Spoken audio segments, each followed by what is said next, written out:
गणपति नाम की सुधा निराली, सुख और शांति देने वाली। रोम रोम में इन्हें रमा लो, तन मन अमृत रूप बना लो। गजमुखधारी हर्ष के दाता, यही विधि है यही विधाता। शरणागत का सदा सहायक, इनका मनन बड़ा सुखदायक। ओम गंग गणपतये नमः। प्रेम से बोलिए गणेश भगवान की जय। हे प्रिय भक्तजनों, आज भाद्रपद मास बुधवार का दिन है और आप सभी सुनेंगे बुधवार के दिन सुनी जाने वाली गणेश भगवान की बहुत ही दुर्लभ एवं पौराणिक व्रत कथा। तो आप सभी भक्तों से अनुरोध है कि कथा को भक्ति भाव से और प्रसन्न मन चित्त से पूरा अवश्य सुनिएगा। गणेश भगवान की कृपा आप सभी पर और आप सभी के परिवारजनों पर सदा सर्वदा ही बनी रहे। इसी मंगल कामना के साथ आज की कथा का शुभ आरंभ करते हैं। जय श्री गणेश। सतयुग में 100 यज्ञ करने वाले एक पृथु नाम के राजा हुए। उनके राज्य में दयादेव नाम का एक ब्राह्मण रहते थे। वेदों में निषद उनके 4 पुत्र थे। पिता ने अपने पुत्रों का विवाह गृह सूत्र के वैदिक विधान से कर दिया था। उन चारों बहुओं में बड़ी बहू अपनी सास के कहने लगी, हे सासू जी, मैं बचपन से ही संकट नाशक गणेश भगवान का व्रत करती हूँ। मैंने पितृगृह में भी इस शुभदायक व्रत को किया है। अतः हे कल्याणी, आप मुझे यह व्रत अनुष्ठान करने की अनुमति प्रदान करें। पुत्र वधू की बात सुनकर उसके ससुर ने कहा कि हे बहू, तुम सब बहुओं में श्रेष्ठ हो और बड़ी हो। तुम्हें किसी प्रकार का कष्ट नहीं है और ना ही तुम भिक्षुणी हो। ऐसी स्थिति में तुम किस लिए व्रत करना चाहती हो? हे सौभाग्यवती, अभी तुम्हारा समय उपभोग करने का है। ये गणेश जी कौन है? फिर तुम्हें यह क्या करना है? कुछ समय के पश्चात बड़ी बहू गर्भवती हो गई। 10 माह के बाद उसने सुंदर बालक का प्रसव किया। उसकी सास बराबर बहू को व्रत करने का निषेध करने लगी और व्रत छोड़ने के लिए बहू को बाध्य करने लगी। व्रत भंग होने के फलस्वरूप गणेश जी कुछ दिनों में कुपित हो गए और उसके पुत्र के विवाह काल में वर वधू के सुमंगल के समय उसके पुत्र का अपहरण कर लिया। इन अनहोनी घटना में मंडप में खलबली मच गई। सब लोग व्याकुल होकर कहने लगे, लड़का कहाँ गया? लड़का कहाँ गया? किसने अपहरण कर लिया है? बारातियों द्वारा ऐसा समाचार पाकर उसकी माता अपने ससुर दयादेव से रो रो कर कहने लगी, हे ससुर जी, आपने मेरे गणेश चतुर्थी का व्रत छुड़वा दिया है, जिसके परिणाम स्वरूप मेरा पुत्र विलुप्त हो गया है। अपने पुत्र वधू के मुख से ऐसी बात सुनकर ब्राह्मण दयादेव बहुत दुखी हुए। साथ ही पुत्र वधू भी दुखित हुई। पति के लिए दुखित पुत्र वधू प्रति मास संकटनाशक गणेश जी का व्रत करने लगी। एक समय की बात है कि एक वेदज्ञ और दुर्लभ ब्राह्मण भिक्षाटन के लिए इस मधुर भाषिणी के घर आए। ब्राह्मण ने कहा कि हे बेटी, मुझे भिक्षा स्वरूप इतना भोजन दो कि मेरी क्षुधा शांत हो जाए। उस ब्राह्मण की बात सुनकर उस धर्मपरायण कन्या ने उस ब्राह्मण का विधिवत पूजन किया। भक्ति पूर्वक भोजन कराने के बाद उसने ब्राह्मण को वस्त्र आदि दिए। कन्या की सेवा से संतुष्ट होकर ब्राह्मण कहने लगे, हे कल्याणी, हम तुम पर प्रसन्न हैं। तुम्हारी जो इच्छा हो वह वरदान मांग सकती हो। मैं ब्राह्मण वेशधारी गणेश हूँ और तुम्हारी प्रीति के कारण आया हूँ। ब्राह्मण की बात सुनकर कन्या हाथ जोड़कर निवेदन करने लगी, हे विघ्नेश्वर, यदि आप प्रसन्न हैं तो मुझे मेरे पति के दर्शन करा दीजिए। कन्या की बात सुनकर गणेश जी कहने लगे कि हे सुंदर विचार वाली, जो तुम चाहती हो वही होगा। तुम्हारा पति शीघ्र ही आएगा। कन्या को इस प्रकार का वरदान देकर गणेश जी वहीं से अंतर्ध्यान हो गए। उसी समय की बात है, सोम शर्मा नामक ब्राह्मण एक वन में से उस बालक को नगर में ले आए। अपने पौत्र को देखकर दयादेव नामक ब्राह्मण बहुत प्रसन्न हुए। बालक की माता के हर्ष की तो कोई सीमा ही ना रही। साथ ही संपूर्ण नगरवासी भी प्रमुदित हो गए। बालक की माता ने पुत्र को छाती से लगा लिया और कहने लगी कि गणेश जी के प्रसाद से मैंने तुम्हें खोए हुए पुत्र को प्राप्त किया है। उसे नए वस्त्र आभूषण से अलंकृत किया गया। दयादेव तो बारंबार सोम शर्मा को प्रणाम करके कहने लगा, हे द्विजराज, आपकी कृपा से मैंने खोए हुए पुत्र को प्राप्त किया है। खोया हुआ बालक घर में आ गया है। सोम शर्मा को स्वादानुसार भोजन करवा के धोती दुपट्टा से विभूषित करके गोदान दिया गया। फिर से मंडप का निर्माण करके विधि पूर्वक वैवाहिक कार्यक्रम संपन्न किया गया। इसमें सभी पुरवासी भी प्रसन्न हुए। वह भाग्यशालीन कन्या अपने पति को पाकर धन्य हो उठी। हे गणेश भगवान, जैसे आपने ब्राह्मण के पुत्र वधू की मनोकामनाओं को पूर्ण किया है, वैसे आप सभी की करना। आपकी कथा को पढ़ने वाले, सुनने वाले, कहने वाले तथा हुंकार भरने वाले सब पर अपनी कृपा को बनाए रखना। तो प्रेम से बोलिए गणेश भगवान की जय। ओम नमः शिवाय। गणेश भगवान की दूसरी कथा के अनुसार एक समय की बात है कि विष्णु भगवान का विवाह लक्ष्मी जी के साथ निश्चित हो गया। विवाह की सारी तैयारी होने लगी। सभी देवताओं को निमंत्रण भेजे गए, परंतु गणेश जी को निमंत्रण नहीं दिया गया। कारण जो भी रहा हो, अब भगवान विष्णु की बारात जाने का समय आ गया। सभी देवता अपनी पत्नियों के साथ विवाह समारोह में आए। उन सब ने देखा कि गणेश जी कहीं दिखाई नहीं दे रहे हैं। तब वे आपस में चर्चा करने लगे कि क्या गणेश जी को न्योता नहीं भेजा है या स्वयं गणेश जी नहीं आए हैं। सभी को इस बात पर आश्चर्य होने लगा। तभी सबने विचार किया कि विष्णु भगवान से इसका कारण पूछा जाए। भगवान विष्णु से पूछने पर उन्होंने कहा कि हमने गणेश जी के पिता भोलेनाथ महादेव को न्योता भेजा था। यदि गणेश जी अपने पिता के साथ आना चाहते तो आ जाते। अलग से न्योता देने की कोई आवश्यकता भी नहीं थी। और दूसरी बात यह है कि उनके 1.25 मन मूंग, 1.25 मन चावल, 1.25 मन घी और 1.25 मन लड्डू भोजन दिन भर में चाहिए। यदि गणेश जी नहीं आएंगे तो कोई बात नहीं है। दूसरे के घर जाकर इतना सारा खाना पीना अच्छा भी नहीं लगता है। इतनी वार्ता कर ही रहे थे कि किसी ने सुझाव दिया कि गणेश जी भी आ जाएं तो उनको द्वारपाल बनाकर बैठा देंगे कि आप घर की याद रखना। आप तो चूल्हे पर बैठकर धीरे धीरे चलोगे तो बारात में बहुत पीछे ही रह जाओगे। यह सुझाव भी सबको पसंद आ गया। तो विष्णु भगवान ने भी अपनी सहमति दे दी। होना क्या था कि इतने में गणेश जी वहां पहुंच गए और उन्हें समझा बुझाकर घर की रखवाली करने बैठा दिया। बारात चल दी। तब नारद जी ने देखा कि गणेश जी तो दरवाजे पर ही बैठे हुए हैं। तो वे गणेश जी के पास गए और उनके रुकने का कारण पूछा। गणेश जी ने कहने लगे कि विष्णु भगवान ने मेरा बहुत अपमान किया है।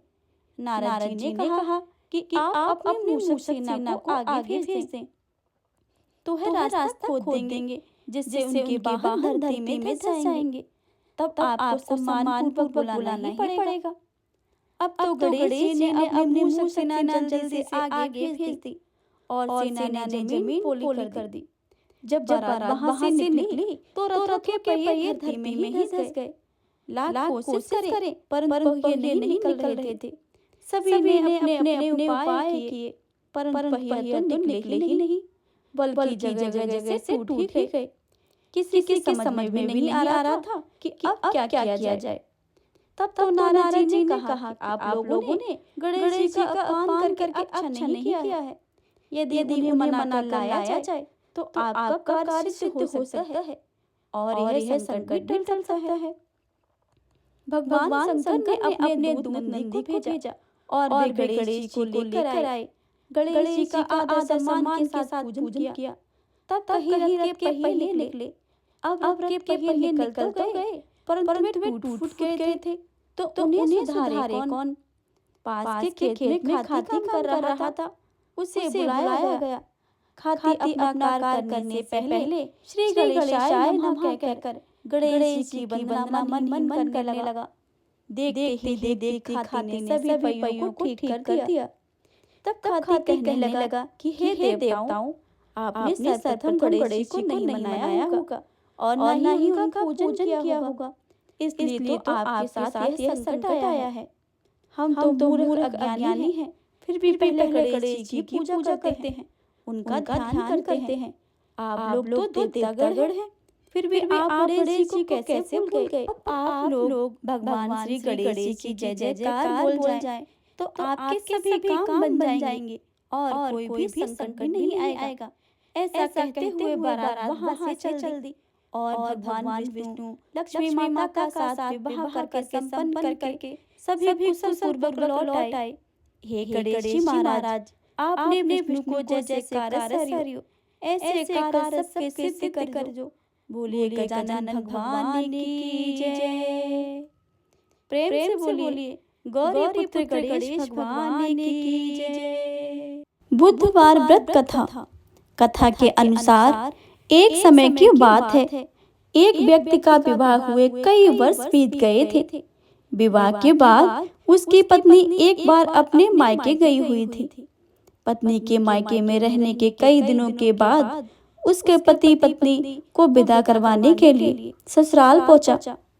ससुराल में कुछ दिन तक रहने के बाद जब वह पत्नी को मायके से विदा करने की बात अपने सास ससुर से कही, बुधवार का दिन होने के कारण उसके सास ससुर ने कहा कि इस दिन बेटी ससुराल नहीं जा सकती है, इस कारण विदाई नहीं हो सकती है। लेकिन वह व्यक्ति ना माना ही नहीं और अपनी पत्नी को मायके से विदा कराकर अपने घर की तरफ चल दिया। रास्ते में जाते वक्त पत्नी को बहुत तेज से प्यास लगी। तब पति पानी की तलाश में इधर उधर भटकने लगा।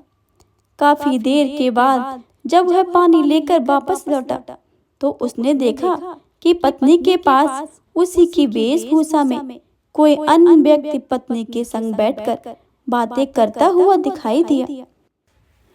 दोनों व्यक्ति आपस में लड़ने लगे।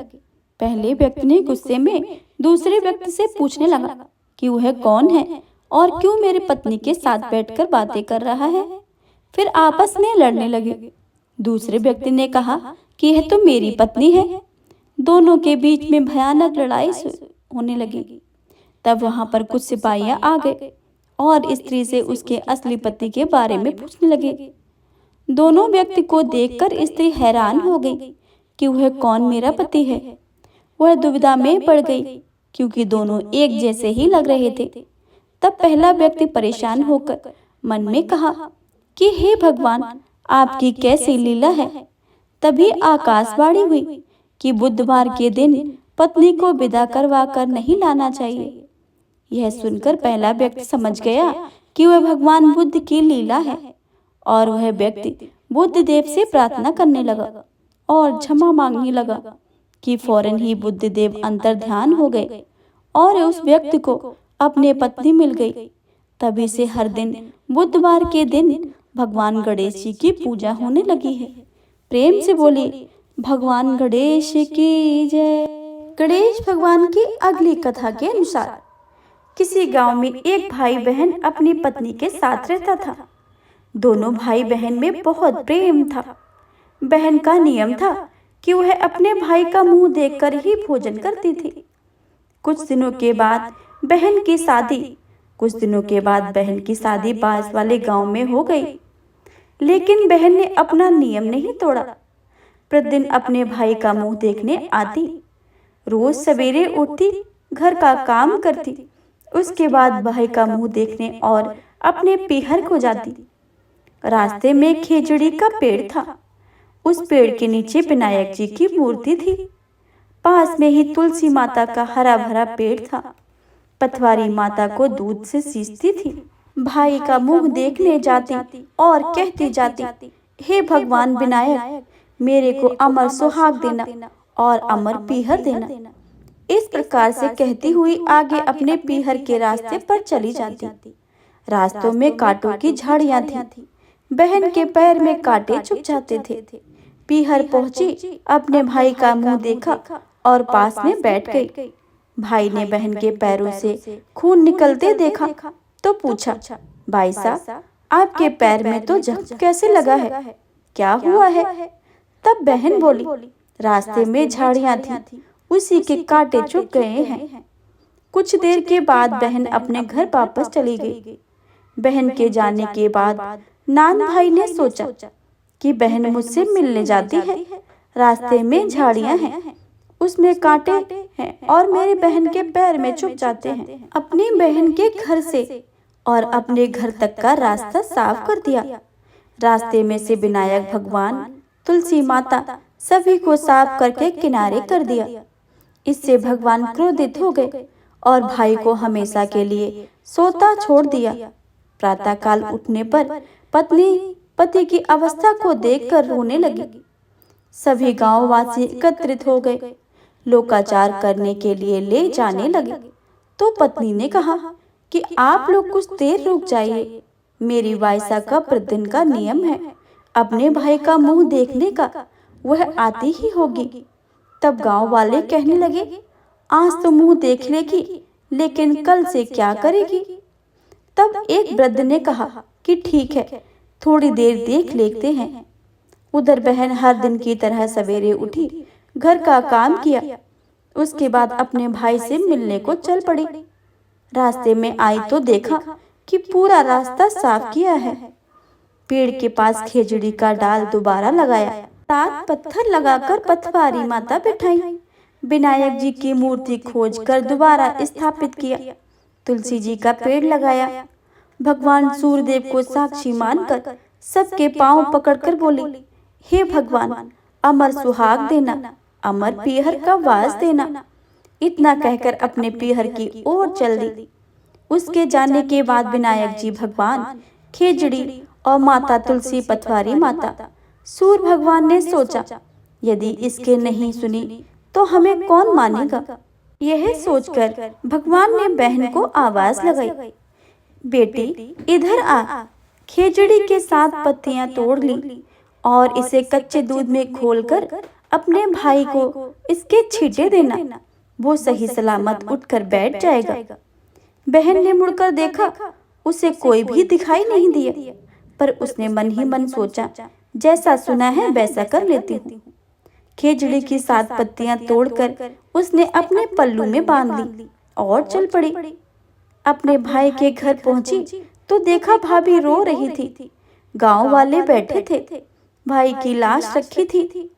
वो अपने घर के अंदर गई, कच्चे दूध में खेजड़ी की पत्तियों को घोलकर लेकर आई और उसके छींटे भाई के मुख पर दिए।